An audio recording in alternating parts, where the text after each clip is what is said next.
வாழ வைக்கும் சென்னை பிடிக்குதுன்னை உனக்கு ஈடு இல்லையே. பசங்க ப்ரொடக்ஷன்ஸ் மெரினா இன்னைக்கு வந்து இசை வெளியீடு அப்படிங்கிறத விட இந்த மெரினாவை வந்து சுத்தம் பண்ணி ஒரு அவேர்னஸை உருவாக்கிட்டு இந்த இங்கே உள்ள குழந்தைகளுக்கு முன்னணி இயக்குநர்கள் மூலம் இந்த குறுந்தகடை வெளியிடணும் அப்படிங்கிறது எங்களுடைய ஆசை. அதனால தான் இன்னைக்கு வந்து இங்கே எல்லாம் நிற்கிறோம். மெரினா இது வந்து என்னுடைய 3வது படம். பசங்க வம்சம் அதுக்கடுத்து வந்து இது என்னுடைய 3வது படம். நானும் உங்களை மாதிரி மெரினாவுக்கு அடிக்கடி வர்ற ஒரு ஆள். வந்து ஒரு நாள் வந்து எனக்கு ஏன் இது ஒரு படமாக பண்ணக்கூடாது அப்படின்னு தோணுது. அது வந்து இந்த இடத்துல வந்து படமாக முடிச்சு நிற்கிறது எனக்கு ரொம்ப ஒரு சந்தோஷமாக இருக்குது, ஆச்சரியமாகவும் இருக்குது. ஃபர்ஸ்ட் நாள் மெரினாவில் தான் இந்த படத்தை தொடங்கினா, கடைசி நாளாக ஒரு நல்ல பெரிய மலையோட இந்த மெரினாவில் அந்த படத்தை முடித்தோம். இன்றைக்கும் இந்த மெரினாவிலேயே ஆடியோ ரிலீஸ் பண்ணுறோம் அப்படிங்கிறது வந்து உண்மையிலேயே ரொம்ப சந்தோஷமாக இருக்குது. அது மட்டும் இல்லாமல் உலகிலேயே 2வது பெரிய அழகிய கடற்கரை நம்ம மெரினா. இந்த மெரினா வந்து ரொம்ப சுத்தமாக வச்சுக்கணும் அப்படிங்கிற ஒரு நல்ல எண்ணத்தில் தான் மெரினா டீமோடு சேர்ந்து இந்த குப்பைக்குள்ளெல்லாம் சுத்தம் பண்ணி ஒரு அவேர்னஸ் உருவாக்குறதுக்காக இந்த ஃபங்க்ஷன் நடத்தியிருக்கோம்.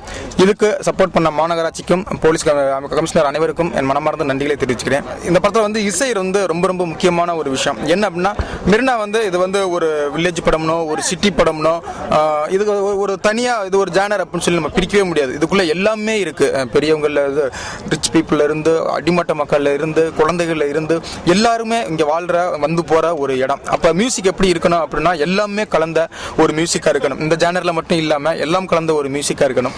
அதுக்காக மியூசிக் வந்து கிட்டத்தட்ட ஒரு 10-15 மியூசிக் டேரக்டர் நான் புதுசாக தேடிட்டு கடைசியாக கிறிஸ் ஜி அப்படிங்கிற ஒரு மியூசிக் டேரக்டர் சிவகார்த்திகேயன் மூலமாக அவர் எனக்கு கிடைச்சாரு. ஃபர்ஸ்ட் அவரை வந்து வணக்கம் வாழ வைக்கும் சென்னை அப்படிங்கிற ஒரு சாங்கை வந்து பண்ணணும்.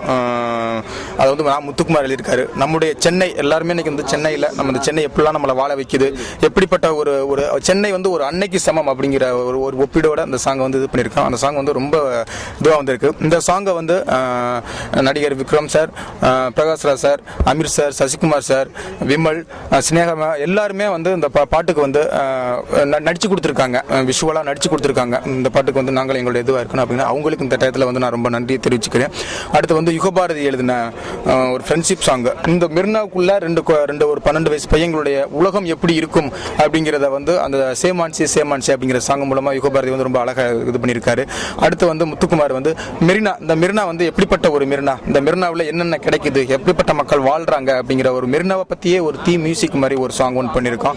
அப்புறம் சிவகார்த்திகேயன், ஓவியா இவங்களை வச்சு ஒரு லவ் சாங் வழக்கம் போல் பசங்களை வர ஒரு வெக்கம் வருது அந்த சாயலில் ஒரு நல்ல ஃபுல் அண்ட் ஃபுல் ஒரு காமெடியாகவே அந்த விஷுவல்ஸே எப்படி இருக்கும் அப்படின்னா ஃபுல் அண்ட் ஃபுல் காமெடியாக இருக்கும், சிரிச்சுக்கிட்டே இருக்கலாம் அந்த விஷுவல். அப்படி ஒரு சாங் பண்ணியிருக்கோம்.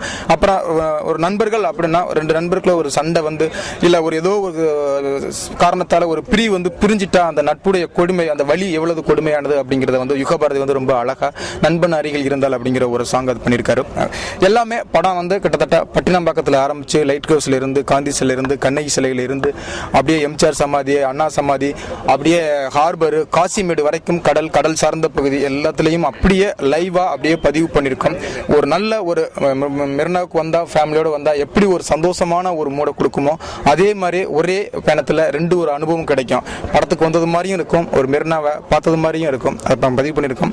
இதுக்கு காரணமாக இருந்த என் cameraman Vijay, music director Girish, editor Athiyappan Siva, friend Balamurugan, White, co producer Balamurugan, என்னுடைய உதவியாளர், என் டீம் அத்தனை பேருக்கும் இந்த தருணத்தில் இந்த மெரினா நேரத்தில் இந்த மெரினாவில் இருந்து நன்றி தெரிவிச்சுக்கிறேன். உண்மையில் இதை ஸ்கிரிப்டாக பண்ணி பார்க்கும்போது எங்களுக்கு ஒரு பயமாக இருந்தது. என்ன அப்படின்னா எல்லாருமே பயமுறுத்துனாங்க. இன்னைக்கு வந்து சென்னை சிட்டிக்குள்ள ரோடில் பர்மிஷன் வாங்கி படம் பண்ணுறது ரொம்ப கஷ்டமான ஒரு இதுவாக இருக்குது. இதை எப்படி நீங்கள் வந்து மெரினா ஃபுல்லாக படம் பண்ண போறீங்க, செட்டு போட்டாலும் ரொம்ப ஆர்டிஃபிஷியல் ஆகிடும் அப்படின்னு எல்லாருமே சொன்னாங்க. எனக்கு அந்த பயம் இருந்தது. ஒரு 6 மாதம் இந்த மெரினாவுக்குள்ளேயே வாழ்ந்துருக்கோம். இந்த மெரினாவுக்குள்ள வந்தோம்னா எங்களை எல்லாருமே தெரியும், என்ன சார் இன்னும் அந்த மெரினா விட்டு போலையா அப்படிங்கிற கிண்டல் பண்ணுற அளவுக்கு இந்த மெரினாவுக்குள்ளே ஃபர்ஸ்ட் வாழ்ந்தான். ஒவ்வொரு கேரக்டரும் எப்படி வாழ்றாங்க, இந்த பிச்சைக்காரன் எப்படி இருக்காங்க, குழந்தைகள் எப்படி இதுங்கிறாங்க, இங்கே உள்ள வியாபாரிகள் எப்படி இதுங்கிறாங்க, இங்கே வந்து போகிறவங்களுடைய சந்தோஷம் எப்படி இருக்குது, இங்கே உள்ள ஒரு லவ்வர்ஸுடைய இது எப்படி இருக்குது, எல்லாமே ரிசர்ச் பண்ணால் அவங்களுடைய வாழ்ந்து இது பண்ணால்.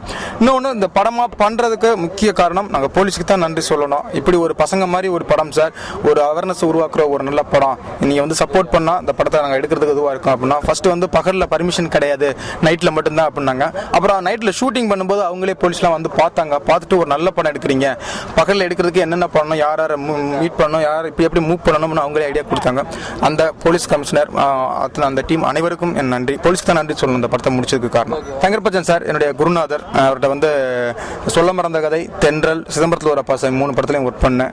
இன்றைக்கும் உரிமையோட காலைல 6 மணிக்கு ஃபோன் பண்ணி என்னடா பண்ணிக்கிட்டு இருக்க அப்படின்னு உரிமையோட திட்டுற ஒரு நல்ல மனிதர்.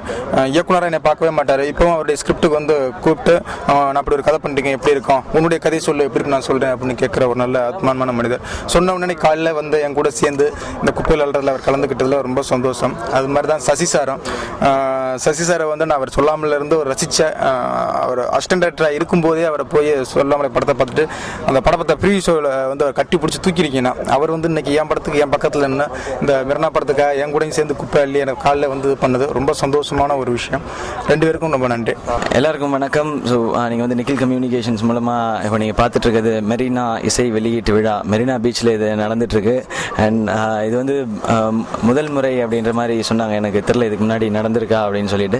பட் இந்த படத்துக்கு இந்த இடம் தான் சரியாக இருக்கும். ஏன்னா மெரினா இங்கே இருக்கிற வாழ்க்கையை வந்து படமாக்கி இருக்கிறோம் அப்படின்ற பட்சத்தில் இந்த இடத்துல தான் மியூசிக் லான்ச் நடந்தால் தான் கரெக்டாக இருக்கும் இங்கே இருக்கிற மக்கள் முன்னாடி. ஏன்னா இங்கே நிறைய சப்போர்ட் பண்ணியிருக்கிறாங்க. இங்கே இருக்கிற மக்கள் நாங்கள் ஷூட் பண்ணும்பொழுதெல்லாம் அதே மாதிரி இந்த பாட்டு கேட்டு நீங்களும் சப்போர்ட் பண்ணணும். ஏன்னா உங்களுடைய வரவேற்பு ரொம்ப முக்கியம். இந்த படத்துக்கு எவ்வளோ முக்கியமோ அதே மாதிரி இந்த படத்தில் இன்ட்ரடியூஸ் ஆகிற மியூசிக் டைரக்டர் கிரீஷ்க்கும் ரொம்ப ரொம்ப ரொம்ப ரொம்ப முக்கியம். ஏன்னா ஃபர்ஸ்ட் மூவி அவர் மிக பெரிய நம்பிக்கையோட இன்னைக்கு இந்த இசை வெளியீட்டில் அந்த 7 பாடல்கள் அந்த அடங்கிய சிடியை வந்து அவங்க எல்லாருக்குமே கேட்கறதுக்காக கொடுக்கறதுக்காக இருக்கார். ஸோ அந்த கான்ஃபிடென்ஸ் நிலைக்கணும் அப்படின்றது உங்கள் சப்போர்ட்டில் தான் இருக்குது.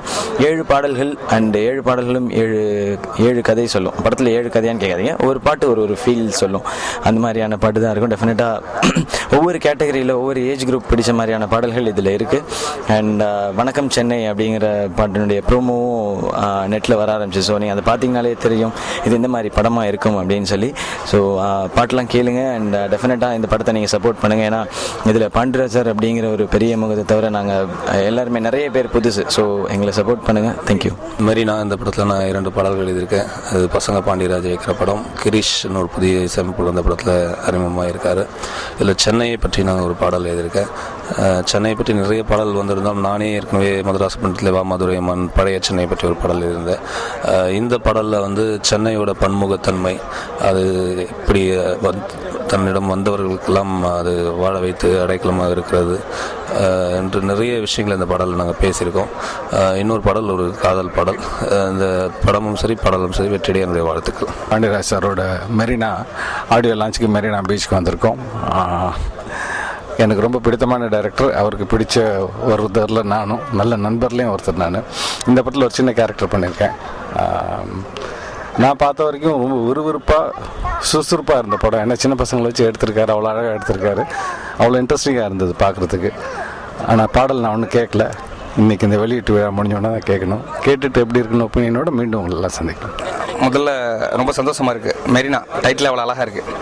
அது பாண்டியராஜ் சாரோட 3வது படம். அவருடைய திறமைக்கும் அவர் சினிமாவை நேசிக்கிறதுக்கான அங்கீகாரம் தான் தேசிய விருது பசங்களுக்கு கிடைச்சது. அடுத்த வம்சம் அவ்வளோ டீட்டெயிலிங், அவர் அழகான ஒரு பதிவு, அழகான படம். இது 3வது. இந்த 2 கலரும் இல்லாமல் 3வதாக புதுசாக ஒரு கலர். அவர் சினிமாவை அவ்வளவு நேசிக்கிற ஒரு மனுஷன், நல்ல ஃப்ரெண்டு, நல்ல கலைஞர். அவருக்கு இந்த மெரினா அடுத்த கட்டத்துக்கு கழிச்சு போகிற ஒரு படமாக இருக்கும்னு நான் நம்புகிறேன். இது ஒரு நல்ல டீம் ஃபார்ம் பண்ணி ஒரு நல்ல படம் எடுக்கணுங்கிற ஒரு விஷயத்தில் எடுக்கிறாரு. இது ஒரு நல்ல படமாகவும் ஒரு நல்ல கமர்ஷியல் அங்கீகாரத்தோடையும் ஒரு மிகப்பெரிய உச்சத்துக்கு அவர் அழைச்சிட்டு போவோம். அந்த ஒட்டுமொத்த டீமுக்கும் என்னோடய வாழ்த்துக்களை நான் தெரிவிச்சுக்கிறேன். அதே மாதிரி சிவகார்த்திகேயன் அவ்வளவு ஒரு அற்புதமான ஒரு நகைச்சுவை கலந்து பேசுகிறதுல அவ்வளவு அழகான ஒரு நடிகர் அவர். அவருக்கும் ஓவியா கலவணிக்கு அப்புறம் மிகப்பெரிய பிறகு மெரினா மூலமாக மீண்டும் ஓவியா கிடைக்குமா நான் நம்புகிறேன். இது ஒட்டுமொத்த டீமுக்கும் மீண்டும் என்னோடய வாழ்த்துக்கள். மெரினா பாண்டியராஜ் டைரக்ட் பண்ணுற படம் ரொம்ப சந்தோஷமாக இருக்குது. பாண்டி ப்ரொடியூஸ் பண்ணி டைரக்ட் பண்ணியிருக்காரு. ஸோ இது பசங்க மாதிரி ஒரு குழந்தைகளுக்கான ஒரு படம். இந்த படம் வெற்றியடைய ஆண்டவனை வேண்டிக்கிறேன். எல்லாருக்கும் வணக்கம். நான் உங்கள் ஓவியா பேசுகிறேன். மெரினா மூவியில் ஆடியோ ஃபங்க்ஷனில் இருந்து பேசுகிறேன். இது உங்களுக்கு பார்க்கலாம், பீச்சில் தான் இந்த ஆடியோ ஃபங்க்ஷன் கொண்டாடிட்டு இருக்கீங்க. ரொம்ப வித்தியாசமாக அவங்க ஒரு கான்செப்ட். ஸோ ரொம்ப சந்தோஷமாக இருக்குது எனக்கு. கண்டிப்பாக இந்த மூவி ரிலீஸ் பண்ணும்போது எல்லோரும் பாருங்கள். ஏன்னா அவ்வளோ ஹார்ட் ஒர்க் பண்ணி டெடிக்கேட்டடாக எடுத்திருக்கீங்க. பாண்டியராஜ் சார் கூட ஒர்க் பண்ண முடிஞ்சது எனக்கு ஒரு புது எக்ஸ்பீரியன்ஸ், ரொம்ப சந்தோஷமாக இருக்குது.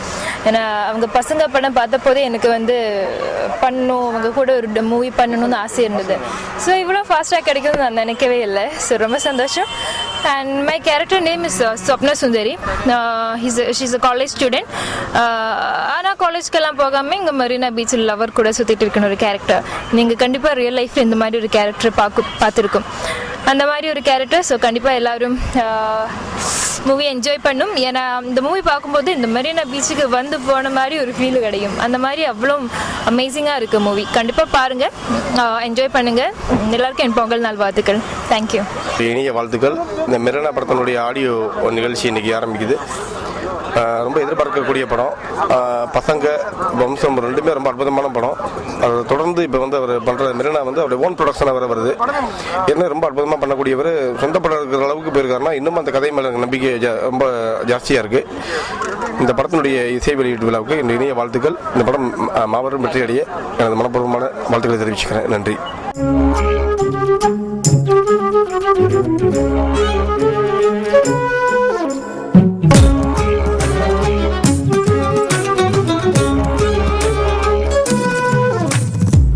வணக்கம் வாழ வைக்கும் சென்னை, பிடிக்குதுன்னை உனக்கு ஈடு இல்லையே.